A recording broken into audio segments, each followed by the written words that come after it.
Spotlight நேர்கள் அனைவருக்கும் இனிய வணக்கம். நான் உங்க தீபா பாஸ்கர். நம்ம எப்பவுமே நம்ம பிக் பாஸை பத்தி கொஞ்சம் அலசி ஆராய்ஞ்சு அப்படியே டீட்டெயிலா போகல.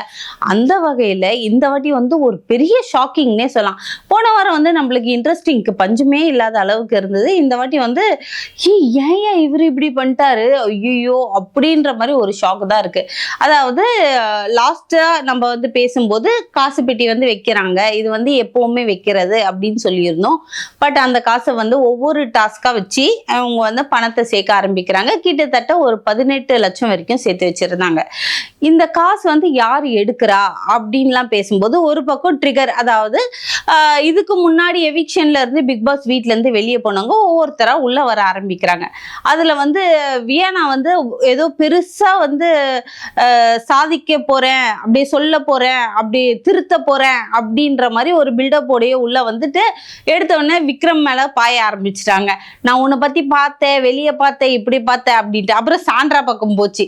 அப்புறம் அப்படியே யூடியூப் நினைச்சிட்டு எல்லார் பக்கமும் கொஞ்சம் கொஞ்சமா போயிட்டு ஏதோ இந்த அம்மா யாரை பத்தியும் பேசாத மாதிரியும் இவங்களும் எஃப்ஜே இவங்க 2 பேரோட காதல் கதையும் என்னவோ காவியத்துல எழுதுற மாதிரியும் இந்த அம்மா மற்றவங்கள பத்தி பேசிக்கிட்டு இருந்தது.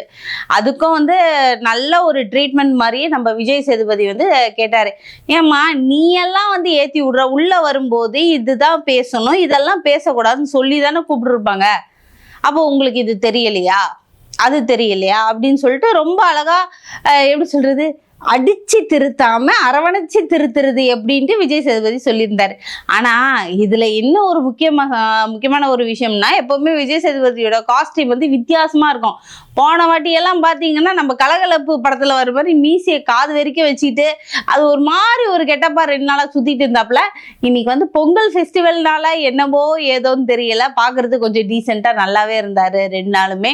அது மட்டும் இல்லாம இப்ப பொங்கல் வேற வந்துருச்சு, லாஸ்ட் குறும்படம்னு இதுங்க உள்ளெல்லாம் இருந்து என்னெல்லாம் பேசி வினோத்தை ட்ரிகர் பண்ணி அந்த காசு பெட்டி எடுக்க வச்சாங்கன்றது கடைசி குறும்படம் அப்படின்னு சொல்லி அது தெளிவா போட்டாங்க. நம்ம இந்த வாட்டி யாரை பத்தி அதிகமா பேசணும்னா எனக்கு கானா வினோத்தை பத்தி கொஞ்சம் பேசணும்னே தோணுது.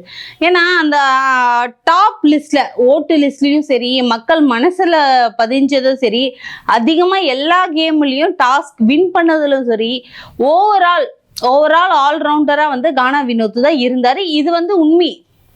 ரொம்ப கஷ்டப்படுற ஃபேமிலி, 1.5 வயசுல ஒரு குழந்தை இருக்கு, 4 வயசுல ஒரு பொம்பளை புள்ள இருக்கு, நான் எங்க வீடே இப்படிதான் இருக்கும் அப்படின்னு சொல்லிட்டு அவ்வளோ கஷ்டப்படுற மனுஷன் ஒவ்வொரு வாட்டியும் எடுத்து சொன்னாரு. ஆனா அந்த பெட்டியை எடுக்கிறதுக்கு இதுங்கெல்லாம் ஆளுக்கு ஒரு மாதிரி அவரை ட்ரிகர் பண்ணிச்சிங்க பாத்தீங்களா, அது ரொம்ப தப்பான ஒரு விஷயம். அது இல்லாம அந்த டான்ஸ் எல்லாம் ஆடுமே அரையும் குறையுமா, ரம்யா அந்த பொண்ணு சும்மா இல்லாம வினோத்தனா அண்ணா நீ தானே டாப்ல இருக்கிறது பாரு, நான் சொல்றதை கேளு, இப்படி இல்லை அப்படி இல்லை அப்படின்ட்டு சொல்லியே அவரை காதல அப்படியே ஊதிய ஒரு மாதிரி ட்ரிகர் பண்ணிடுச்சு. எல்லாமே சேர்த்துட்டு அவர் அழகா அந்த அல்வா, கேரட் அல்வா அப்படியே அரோராக்கு ஊட்டுற மாதிரி ஊட்டிட்டு டக்குன்னு எடுத்துட்டேன் பார் அப்படின்ட்டாரு. யாருமே எதிர்பார்க்காத ஒரு தருணம். ஆனா இது எடுத்த உடனே அதோட ஃபேஸ் ரியாக்ஷன் பார்க்கணுமே, சந்தோஷம், எடுத்துட்டாருப்பா, நம்மளதுல ஒரு ஆள் போறாரு. அந்த அம்மாக்கு கவுண்டிங் என்னன்னா டைரக்ட் ஃபினாலேக்கு போயிட்டா, அதனால அவ எடுக்க மாட்டேன் அப்படின்ற ஒரு நம்பிக்கை. ஏமா நீ டைரக்ட் ஃபினாலே போ, நான் இல்லைன்னு சொல்ல, அந்த டாப் 3ல நீ இருப்பேன்னு உனக்கு தெரியுமா? டிக்கெட் மட்டும் தான் உனக்கு டைரக்டா போறது கொடுத்துருக்காங்க, அந்த டாப் 3ல ஏதாவது ஒண்ணு, அதனாலதான் நீ எடுக்க மாட்டேன்றது தெளிவா சொல்லிட்ட.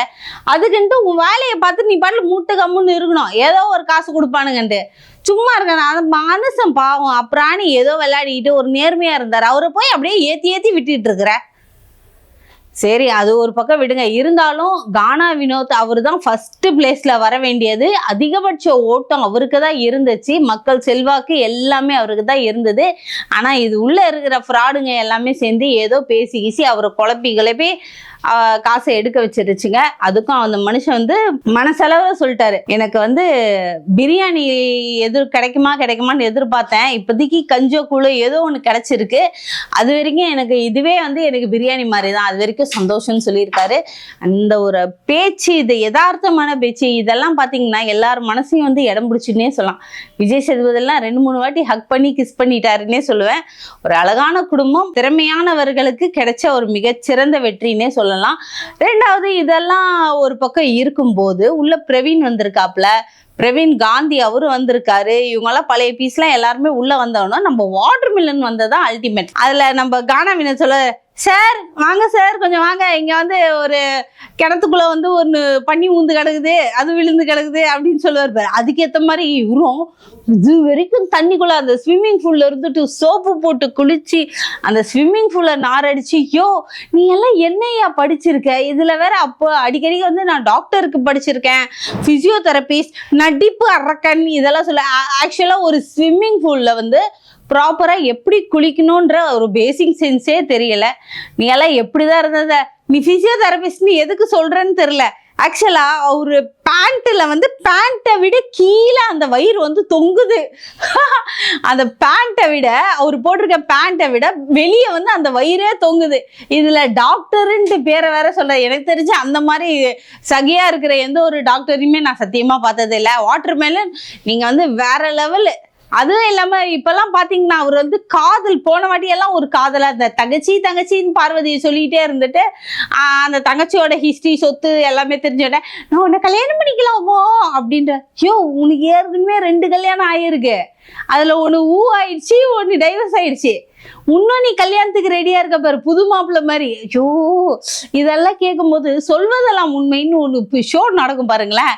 அங்க வந்து மொத பொண்டாட்டி 2வது பொண்டாட்டின்னு வரும் பாரு. அந்த மாதிரி உன்னையும் உட்கார வச்சு உன்னுடைய லீலைகள்லாம் சொல்லணும். கொஞ்சம் டார்ச்சரா இருந்தாலும் சில டைம்ல ஃபன்னியா தான் போயிட்டு இருக்கு. வாட்டர் பெலூன்ல எருமை மாடு மேயும் போதே எனக்கு தெரியல, கிட்டத்தட்ட நீ ஒரு கருப்பு எருமை.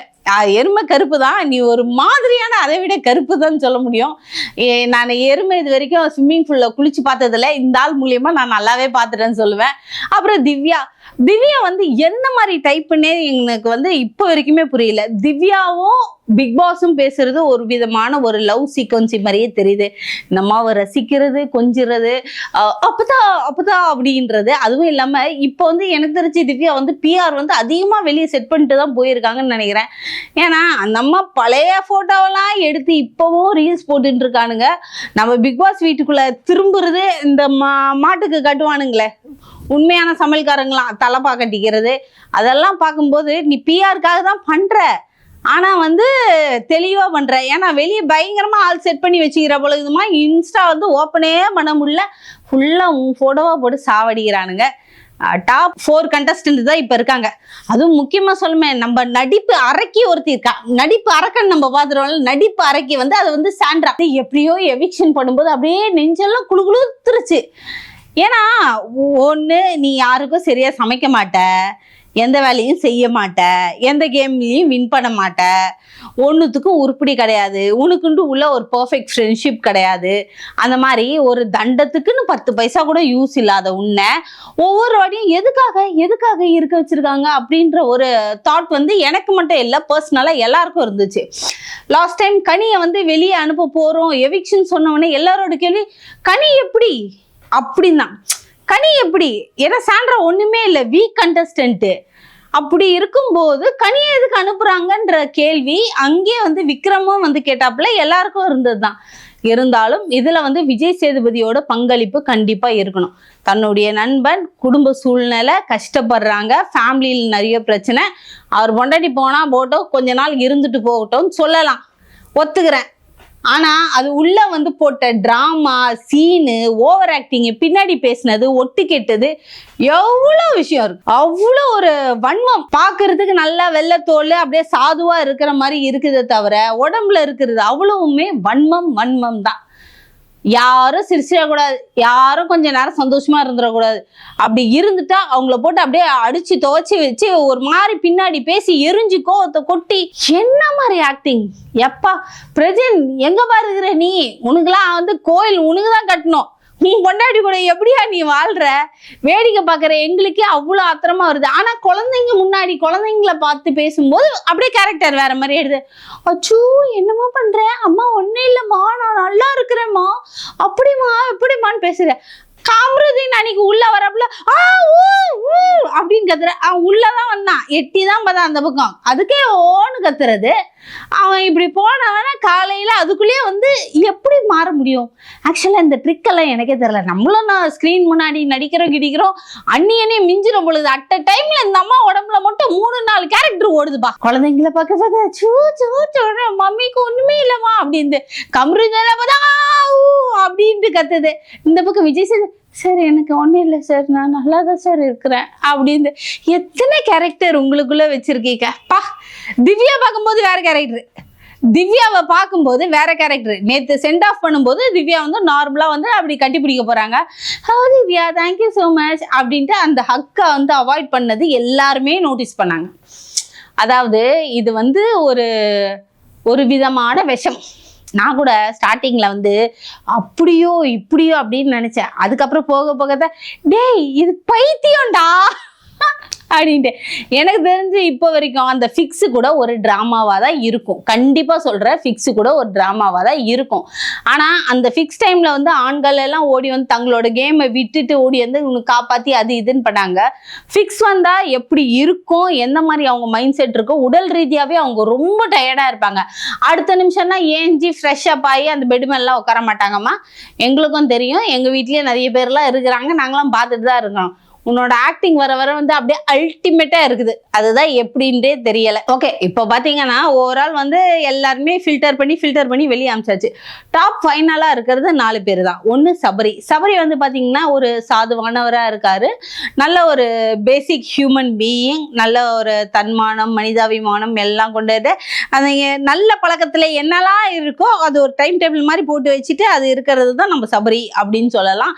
அதுக்கடுத்து அரோரா வந்து எப்படி சொல்றது, அரோரா நீங்க வெளியே வந்துட்டு உங்க பழைய இன்ஸ்டாவோட அக்கௌண்ட்டை ஓப்பன் பண்ணுவீங்களான்ட்டு வெளியே நிறைய பசங்கள் ரொம்ப ஆர்வமா ஆவலா எதிர்பார்ப்போட காத்துக்கிட்டு இருக்காங்க. பலூன் அக்கா எப்படி, ஓ அப்படி சொல்லக்கூடாதோ, சரி அரோரானே சொல்லிடுறேன். பலூன் அக்கான்னு சொல்லவா, சரி ரெண்டுமே சொல்ல. பலூன் அக்கா என்கின்ற அரோரா அவங்க எப்போ வருவாங்க வெளியே, மறுபடியும் அவங்களோட இன்ஸ்டா அக்கௌண்ட்டை எப்படி வந்து ஸ்டார்ட் பண்ணுவாங்கன்னு மக்கள் இயங்கிட்டு இருக்காங்க. அது ஒரு பக்கம். இன்னொன்று விக்ரம் ஒரு சாதாரண ஒரு யூடியூப் சேனல்ல இருந்து இன்னைக்கு இந்த அளவுக்கு வந்திருக்கிறது வந்து அவரோட உழைப்பு மட்டும்தான். கண்டிப்பா அவரும் வந்து டாப் 3ல ஏதாவது ஒரு வகையில வின் பண்ண எனக்கு ரொம்ப சந்தோஷம்னே சொல்லலாம். அவரோட உழைப்புக்கான இது.